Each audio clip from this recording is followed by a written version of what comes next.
Hi, my name is Mike Thomas, President of Kiwi Indian Motorcycle Company. What I want to do here is demonstrate ignition timing of your Indian V-twin. This is the distributor. It's actually got a wide lobe and a narrow lobe. Let's zoom in a bit closer on that. Wide lobe and a narrow lobe. The narrow lobe fires the front cylinder, while the wide lobe fires the rear cylinder. All my timing, I always refer to the front cylinder, so the narrow lobe. Start off by adjusting the points. This is the lock nut here, and it's threaded into the base bracket here. And adjusting the points, you're going to turn the actual points themselves. Just make sure you tighten up the lock nut after you're done.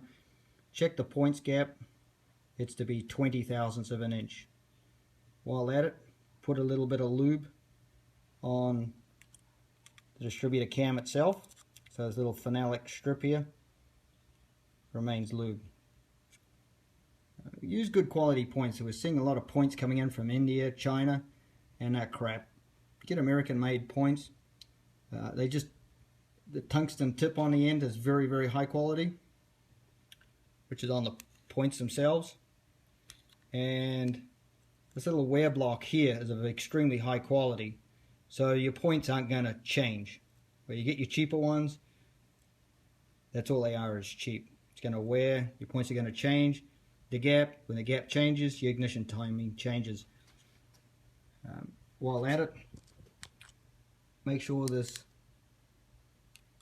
terminal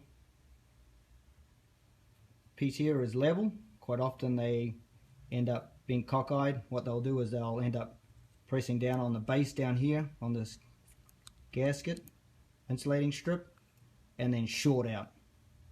So while you're at it, make sure it's level. I actually highly recommend changing that to a more modern one. We've got a more modern one. This is of a gasket material, this one. I make them out of a high temperature plastic, so it's not going to absorb water or oil. Sometimes on extreme some Indians really piss out a lot of oil, and it'll soak up into that strip, and before you know it, you've got a short. So it actually pays to upgrade to a high temperature plastic one that we've come out with. This is actually a classic case of the condenser screw here being too long. You can actually see that it's gone on the inside of the body. It's actually pushed up against the insulating strip, and it'll actually push all the way through and ground out onto the points themselves, and you'll be stuck on the side of the road wondering what the heck's going on. This one here will really test your abilities. Chances are you'll end up being towed home. Also done the insulating strip in a high temperature plastic, so it actually takes the place of the cardboard one, or gasket card one. So this one here will not absorb oil, won't absorb water, moisture. So if you ever did get rained on and got on your distributor, at least this part here will dry out real quick. So you can see it's some high temperature plastic. When you're doing your ignition timing, the distributor must be in a fully advanced position. You actually, that's advanced, retarded, advanced, retarded. Advanced is fully counterclockwise. Advanced, retarded. Advanced, retarded. Advanced, retarded. Remove the spark plugs and turn the engine over put your finger over the front spark plug hole until you feel compression coming up, trying to blow your finger off that seat. Now that's the front cylinder that's going to be firing, and that's going to be the narrow lobe. A little bit hard to see on this, but you saw it on the other one. That the narrow lobe, I always time to the front cylinder. Just always got on my head, front cylinder, narrow lobe. So what I like to do in order to get it up on compression is, the easiest thing to do is jack up the back wheel. Got a scissor jack under this one.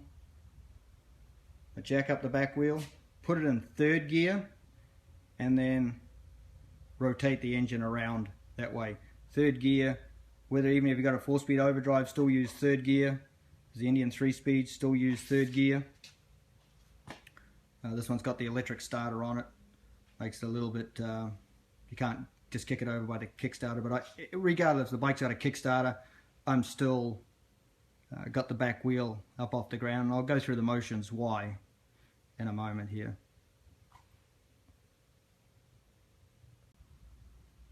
With the back wheel up off the ground and in third gear, I'm able to bump the engine over like so. This just sort of bumps the engine over very slowly. If we come over here to the timing hole, the first mark that comes in, this is our new Kiwi flywheels, but regardless if it's Indian or the Indian mark is a $sign, and the reason being is Indian always said that your timing was right on the money. But regardless if you got two timing marks there or two marks on the flywheel and you're going, well, which one is it? It's always the first one in rotation of the flywheel. So flywheel rotates this one, and there'll be a second one, which we're not going to get into, but it's always the first one is your firing. It always fires before top dead center. The second one is top dead center. So we're firing before top dead center, therefore it is the first one that comes into the window. On 74-inch engines, I found the timing mark in the center of the hole. 80s and 84s seem to run better at the start of the hole. Now that's contrary to what Indian will tell you, but that's what our real world testing has proven, and maybe it's something to do with today's fuels. I can't tell you on that, but all the dyno testing we've done, that it actually is spot on when it's to the front side. So 74 inches are going to be here in the center of the hole. 80 and 84 is going to be right at the front end of the hole. So the front end being the leftmost side. This is an original flywheel. I'll be able to show you an example of the original timing mark. Actually see, got the $sign and the plus sign is top dead center. So just remember, the $sign is your timing is always on the money. The flywheel is rotating this way. So the first mark that's going to come into view is going to be always the ignition timing mark, which is the $sign, or if there's no $sign, don't get panicky. There's going to be two marks on there. The first mark is always going to be the ignition timing mark. This is a little test light we made up. So one guy can do it. It's relatively easy. One guy can time it. It's just a bulb and socket hooked up to the power and then a ground with a clip, and while the other end is hooked down to the live side of the distributor. The ignition has to be on to do this. So bump the wheel around, in a rotation the engine goes, and look at your timing light. So it comes on, that means the points have just broken, and we'll go around to the other side of the bike.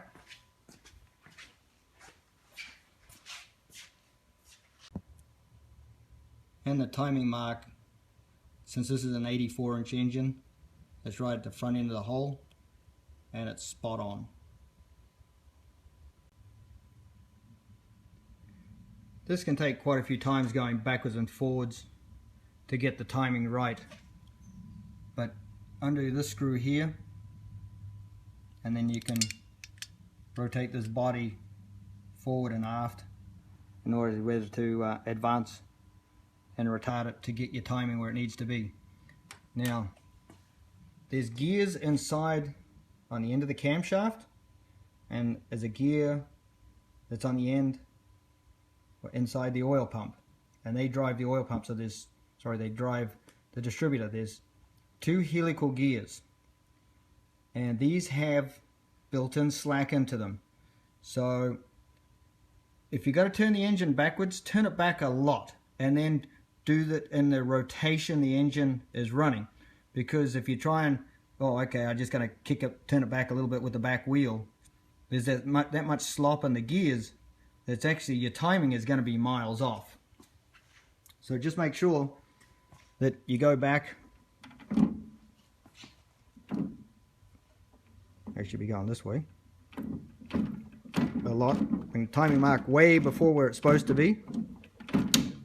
You see our light is off, and just actually we'll go back to the back wheel, because this is the way we're going to bump it. This is the way that wheel is going.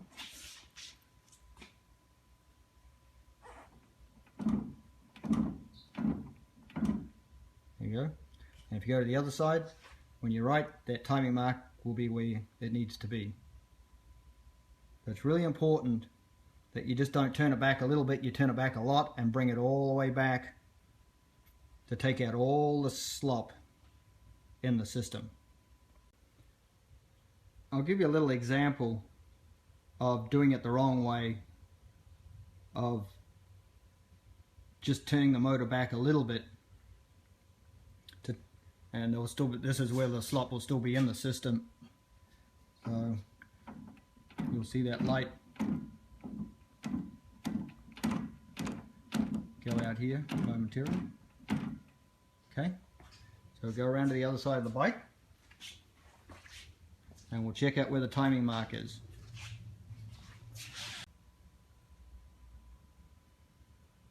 We'll come up to the timing mark. I've just marked it in black marker pen, and we're going to rotate it around,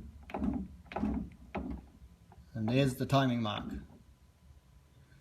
So you can see how far off you are by not taking that slack out of the gear. So it's very important to take up the slack in the drive line to the distributor.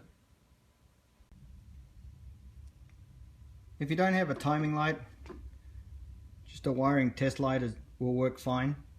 Put one end of clamp to the ground on the cylinder head, the other end, you'll just don't put a whole bunch of pressure on it, but just put it down on the points, and when it lights up, you know the points are just breaking or broken. So it's a little bit more hassle. You got to go backwards and forwards to one side of the bike, to the other more so. But the other one, actually, you can put the timing light that we make up, that you can make up quite easily yourself.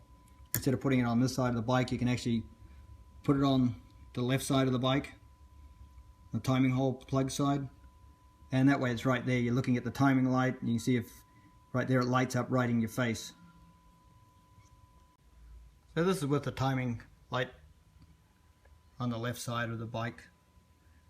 So you're looking at your timing mark, moving it along. Just keep rocking that back wheel. There you go. And it's right there in your face. So the other light, it works, the wiring test light works okay. This just makes it a little bit easier. But as you can see, here's a good example. If we're actually going to just turn it back and not take the slack out of the slop out of the the gear mechanism driving the distributor. Sorry, it's a little bit wiggly.